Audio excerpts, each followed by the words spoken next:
Diabetes രോഗികളുടെ എണ്ണം ക്രമാതീതമായി വർദ്ധിച്ചുകൊണ്ടിരിക്കുകയാണ് നമ്മുടെ കൊച്ചു കേരളത്തിലും.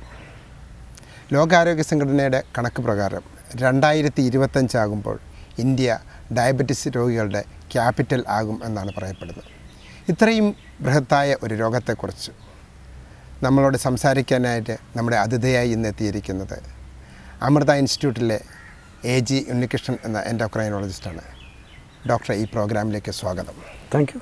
ഡയബറ്റിസ് രോഗികളുടെ എണ്ണം കണക്ക് പ്രകാരം 2025 ആകുമ്പോഴത്തേക്ക് ലോകത്തിൻ്റെ ക്യാപിറ്റലുകളിൽ ഒന്നാണ് ഇന്ത്യ എന്ന് പറയപ്പെടുന്നു.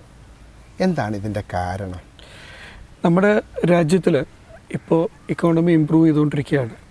അപ്പോൾ അമിതവണ്ണം കൂടിക്കൊണ്ടിരിക്കുകയാണ്. അതിൻ്റെ കൂടെ തന്നെ എക്സസൈസ് കുറഞ്ഞു വരുന്നു.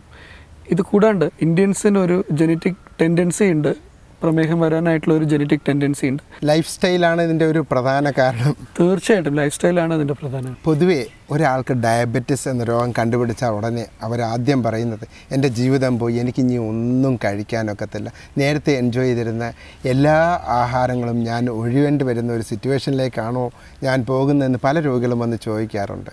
ഇത് ശരിയാണോ ഡോക്ടറെ? തീർച്ചയായിട്ടും അത് ശരിയല്ല. എന്താണെന്ന് വെച്ചാൽ ഇപ്പോൾ ഒരു പ്രമേഹ രോഗി അവരുടെ ഷുഗർ, കൊളസ്ട്രോൾ, പ്രഷർ ഇതൊക്കെ കൺട്രോൾ ചെയ്ത് ഒരു നോർമൽ അളവിൽ നിർത്തുകയാണെങ്കിൽ ഈ പ്രമേഹ രോഗിയും ഒരു പ്രമേഹം ഇല്ലാത്ത രോഗിയും തമ്മിൽ എന്താണ് ജീവിതത്തിൻ്റെ ഭാഗമായിട്ട് എടുക്കാനൊക്കെ. തീർച്ചയായിട്ടും. നമ്മൾ ആദ്യം ഗ്രാമത്തിൽ നിന്ന് തുടങ്ങാം. ഗ്രാമത്തിലുള്ളവരെല്ലാം പൊതുവേ ചെയ്യുന്നത് അവരുടെ ജീവിത സ്റ്റൈലിൻ്റെ ഒരു ഭാഗമാണ് രാവിലെ അവരുടെ ആഹാരത്തിലോ ഏതെങ്കിലും ഒരു സമയത്ത് കപ്പ കഴിക്കുക. അവർക്ക് കപ്പയില്ലാത്തൊരു ജീവിതം അവർക്ക് ആലോചിക്കാൻ പറ്റത്തില്ല. ഡയബറ്റീസ് വന്നതോടെ അത് ടോട്ടലി നിർത്തേണ്ടി വരുമോ ഡോക്ടറെ? കപ്പ കാർബോഹൈഡ്രേറ്റ് ആണ്. നമ്മുടെ ചോറും ചപ്പാത്തിയും അരി ഭക്ഷണമൊക്കെ പോലെ തന്നെ നമ്മൾ കപ്പയെ കണക്കാക്കണം എന്നുള്ളതാണ്. ഞാൻ പറയുന്ന പ്രമേഹ രോഗികൾക്ക് വല്ലപ്പോഴും ഒക്കെ കപ്പ കഴിക്കാം. കപ്പ കഴിച്ചാലും അത് അരി ഭക്ഷണത്തിൻ്റെ പോലെ കണക്കാക്കണം. കപ്പ ഒരു സൈഡ് ഡിഷ് ആയിട്ടല്ല, ഒരു മെയിൻ ഒരു നേരം ചോറിന് പകരം കപ്പ സബ്സ്റ്റിറ്റ്യൂഷൻ അവർക്ക് വലിയൊരു സന്തോഷമായ പല ആൾക്കാർക്കും ഇത് കേൾക്കുമ്പോൾ. തീർച്ചയായിട്ടും ചോറിന് അത്ര തന്നെ കഴിക്കും. അതേപോലെ തന്നെ ഇവർ ഡയബറ്റിസ് കണ്ടുപിടിക്കുന്നതോടെ അവർ കഴിച്ചുകൊണ്ടിരുന്ന നമ്മൾ നാട്ടുകാരെല്ലാം തമിഴ്നാട്ടുകാരോ മറ്റു സംസ്ഥാനക്കാരൊക്കെ പെട്ടില്ല കുത്തരിയുടെ ചോറ് ഉപയോഗിച്ചുള്ള ശീലമുണ്ടാകും. കുത്തരി മാറ്റി ചാക്കരിയാക്കും.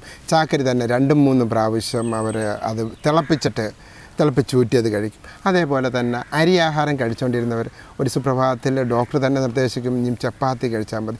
ഈ ചപ്പാത്തിയും ഈ കുത്തരിയിൽ നിന്നും മാറണം, അങ്ങനെയൊക്കെയുള്ള ഒരു ചേഞ്ച് ആവശ്യമുണ്ടോ? തീർച്ചയായിട്ടും നമ്മുടെ ചപ്പാത്തിക്ക് ചോറിൻ്റെ അത്ര ഗ്ലൈസമിക് ഇൻഡെക്സ് ഇല്ല. ഗ്ലൈസമിക് ഇൻഡെക്സ് എന്ന് പറഞ്ഞാൽ നമ്മൾ ഇത്ര ഭക്ഷണം കഴിച്ചാൽ ഷുഗർ എത്ര കൂടും, ഇത്രയേ ഉള്ളൂ ഈ ഗ്ലൈസമിക് ഇൻഡെക്സ്. അപ്പോൾ ഈ ഒരു ചപ്പാത്തി ചോറിനെക്കാട്ടും കുറച്ചും കൂടെ ഷുഗറിന് വേണ്ടിയിട്ട് രോഗികൾക്ക് കുറച്ചും കൂടെ നല്ലത് ചപ്പാത്തിയാണ്. പക്ഷേ ഡയബറ്റീസ് ഉള്ളവർക്ക് അരിഭക്ഷണം കഴിച്ചുകൊണ്ട് യാതൊരു കുഴപ്പമില്ല. അരിഭക്ഷണം കഴിക്കാം. അരിഭക്ഷണത്തിൽ വൈറ്റ് റൈസിനെക്കാട്ടും എത്രയോ നല്ലതാണ് നമ്മുടെ പാർബോയിൽ അല്ലെങ്കിൽ പുഴുക്കല്ലരിയാണ് കുറച്ചും കൂടെ നല്ലത്. എന്താണെന്ന് വെച്ചാൽ അതിൽ ഹസ്ക് ഉണ്ട്, ഈ ഹസ്കിൽ ഫൈബർ ഉണ്ട്. അപ്പോൾ ഈ ഫൈബർ നമ്മുടെ കഴിക്കുന്ന ഭക്ഷണത്തിലെ ഊർജ്ജം അല്ലെങ്കിൽ ഗ്ലൂക്കോസിൻ്റെ രക്തത്തിലേക്കുള്ള ഒരു അബ്സോർപ്ഷൻ ഘട്ടുന്നത് അതിനെ കുറയ്ക്കാനായിട്ട് ആ ഫൈബറിന് കഴിയും. അപ്പോൾ അരിഭക്ഷണം കഴിക്കാം എന്ന് തന്നെയാണ് ഞാൻ പറയുക. മറ്റൊരു വിഭാഗം ആൾക്കാർ വീട്ടിലൊരു ഫംഗ്ഷൻ നടക്കുന്നു, ഒരു കല്യാണം നടക്കുന്നു, അല്ലെങ്കിൽ കൊച്ചിൻ്റെ ബർത്ത്ഡേ പാർട്ടി, ഒരു കഷ്ണം കേക്ക് കൊണ്ട് ഞാൻ ഡയബറ്റിക് ആണ് എന്ന് പറഞ്ഞുകൊണ്ട് എല്ലാവരും കഴിക്കുന്നതിൻ്റെ കൂട്ടത്തിൽ നിന്നും മാറി നിൽക്കുന്ന പലരുമുണ്ട്. അങ്ങനെ ഒരു ഇത്രയും ഇങ്ങനെ വൺസ് ഇൻ എ ഇയർ വരുന്ന ഒരു ഫംഗ്ഷൻ അങ്ങനെയൊക്കെയുള്ള ചെയ്യേണ്ടതിൻ്റെ ആവശ്യകതയെക്കുറിച്ച് ഡയബറ്റിക് പേഷ്യൻസിന് വല്ലപ്പോഴും ഒക്കെ കുറച്ച് ഷുഗറോ മധുരമോ ഡയറക്റ്റായിട്ട് കഴിച്ചുകൊണ്ട് കുഴപ്പമില്ല. ഇൻഫാക്റ്റ് പല പുസ്തകങ്ങളും പറയുന്നത് ചെറിയൊരു എമൗണ്ട് ഷുഗർ ഡയബറ്റിക് പേഷ്യൻസിന് വല്ലപ്പോഴും ഒക്കെ കഴിക്കാം എന്നാണ് പറയുന്നത്. ഒരു കാര്യം നമ്മൾ ശ്രദ്ധിക്കേണ്ടത്, ഒരു വല്ലപ്പോഴും കഴിക്കുക എന്നുള്ളത് ഓരോ ചെറിയ തുള്ളി വെള്ളം കൊണ്ടാണ് ഒരു മഹാസാഗരം ഉണ്ടാവുന്നത്. അതുപോലെ ആ ഒരു വല്ലപ്പോഴും എപ്പോഴും ആകരുതെന്ന് മാത്രമേ ഉള്ളൂ. വല്ലപ്പോഴും ഒക്കെ കഴിച്ചുകൊണ്ട് കുഴപ്പമില്ല. ഡയബറ്റിസ് രോഗികൾക്ക് ഫ്രൂട്ട്സ് എല്ലാം നമുക്ക് കഴിക്കരുതാത്തതാണോ? വല്ലപ്പോഴും ഒരു ഫ്രൂട്ട്സുകൾ അല്ലെങ്കിൽ എങ്ങനെ ഫ്രൂട്ട്സ് കഴിക്കാം? ഡയബറ്റിക് പേഷ്യൻസ് ഫ്രൂട്ട് കഴിക്കുന്നത് നല്ലതാണ് എന്നുള്ളത് ഞാൻ പറയാറുള്ളൂ. എന്താണെന്ന് വെച്ചാൽ ചില ഫ്രൂട്ട്സ് നല്ലതല്ല. ആദ്യം തന്നെ അത് പറഞ്ഞു കളയാം. ഗ്രേപ്സ്, മുന്തിരിങ്ങ നല്ലതല്ല. ചക്കയിൽ കുറച്ച് ഗ്ലൂക്കോസ് കണ്ടന്റ് ഉണ്ട്. പൈനാപ്പിൾ, മാമ്പഴം ജനങ്ങൾക്ക് വിഷമമാകും. പക്ഷെ അതിൻ്റെ കൂടെ തന്നെ പല ഫ്രൂട്ട്സും ഡയബറ്റിക് പേഷ്യൻസിന് കഴിക്കാവുന്നതുണ്ട്. പഴം, എസ്പെഷ്യലി റോബസ്റ്റ പഴം, ഇത് കൂടാണ്ട് ഓറഞ്ച്, മുസംബി, പേരയ്ക്ക, വാട്ടർമെലൺ, ഇതുവരെയുള്ള എല്ലാ ഫ്രൂട്ട്സും ലിമിറ്റഡ് എമൗണ്ട്സിൽ, ഇൻഫാക്റ്റ് എല്ലാ ദിവസവും ഒരു റോബസ്റ്റ പഴമോ അല്ലെങ്കിൽ ഒരു പകുതി ആപ്പിളോ അല്ലെങ്കിൽ ഒരു ഓറഞ്ചോ കഴിച്ചുകൊണ്ട് കുഴപ്പമില്ല എന്ന് വേണമെങ്കിൽ പറയാം. ഈ പറഞ്ഞ ഞാൻ നേരത്തെ പറഞ്ഞ ഫ്രൂട്ട്സ് ഒക്കെ ഉണ്ടല്ലോ, മുന്തിരിങ്ങ, മാമ്പഴം, അതും ഒരിക്കലും പാടില്ല എന്നല്ല, വല്ലപ്പോഴും ഒക്കെ അതും ആവാം. കൺട്രോൾഡ് ആണെങ്കിൽ നമുക്ക് അതും കുഴപ്പമില്ല. അടുത്ത കാലത്ത് വളരെ കോൺട്രവേഴ്സിയായ ഒരു കാര്യം ഞാൻ കേൾക്കാനിടയായി.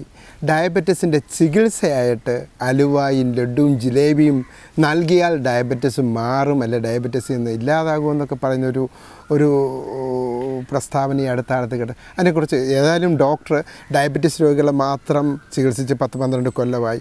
ഡോക്ടർ പഠിക്കുന്ന കാലം മുഴുവൻ ഡയബറ്റീസിനെ കുറിച്ച് മാത്രമേ പഠിച്ചിട്ടുള്ളായിരിക്കും. ബിക്കോസ് ഈ DM പഠിക്കുന്ന ആ സമയത്ത് ഡയബറ്റീസിനെ കുറിച്ച് മാത്രം കുറേ പ്രബന്ധങ്ങളും ഒക്കെ അവതരിപ്പിച്ചിട്ടുള്ളതാണ്. ഡോക്ടർക്ക് ഇതിനെക്കുറിച്ച് അതോറിറ്റി ആയിട്ട് പറയാൻ പറ്റും. ഈ സയൻറ്റിഫിക്കായിട്ട് ഈ അലുവായോ ലഡുവോ ജിലേബിയോ ഒക്കെ കഴിച്ച് ഡയബറ്റീസിൻ്റെ ചികിത്സയെക്കുറിച്ച് എന്ത് പറയുന്നു? തീർച്ചയായിട്ടും അലുവ, ലഡു, ജിലേബിയൊക്കെ കഴിച്ചാൽ പ്രമേഹം മാറാൻ പോകുന്നില്ല. എന്താണെന്ന് വെച്ചാൽ പ്രമേഹം രക്തത്തിലെ ഗ്ലൂക്കോസിൻ്റെ അളവ് വർദ്ധിച്ചിരിക്കുന്ന ഒരു കണ്ടീഷനാണ്. പ്രമേഹ രോഗികളുടെ രക്തത്തിൽ നിറച്ച് ഗ്ലൂക്കോസാണ്. ആ പാൻക്രിയാസ് ആ ഒരു ഗ്ലൂക്കോസിൻ്റെ ഒരു സ്റ്റേറ്റിലാണ് ഇരിക്കുന്നത്. അപ്പോൾ ഈ ഗ്ലൂക്കോസ് തന്നെ നമ്മുടെ പാൻക്രിയാസിൽ ഇൻസുലിൻ ഉണ്ടാക്കുന്ന ബീറ്റാ കോശങ്ങളെ സപ്രസ് ചെയ്ത് വെച്ചേക്കാണ്. ആ ഒരു സ്ഥിതിയിൽ നമ്മൾ കുറച്ചും കൂടെ ഗ്ലൂക്കോസ് അതിന് കൊടുക്കുക, അതിൻ്റെ ജോലി കൂടും, അതിന് ദോഷമേ അതിന് ചെയ്യാൻ കഴിയൂ. എന്നാൽ പറഞ്ഞ പോലെ വല്ലപ്പോഴും ഒക്കെ ഒരു മധുരം കഴിച്ചുകൊണ്ട് കുഴപ്പമൊന്നുമില്ല. പക്ഷേ ഈ മധുരം കഴിച്ച് ഡയബറ്റീസ് മാറും എന്നുള്ളൊരു തിയറി അതിൽ യാതൊരു സയൻറ്റിഫിക് ബേസിസും ഇല്ല. ആൻഡ് അത് പേഷ്യൻസ് മധുരം കഴിക്കാൻ തുടങ്ങി അത് ഷുഗർ കൂട്ടുകയുള്ളൂ.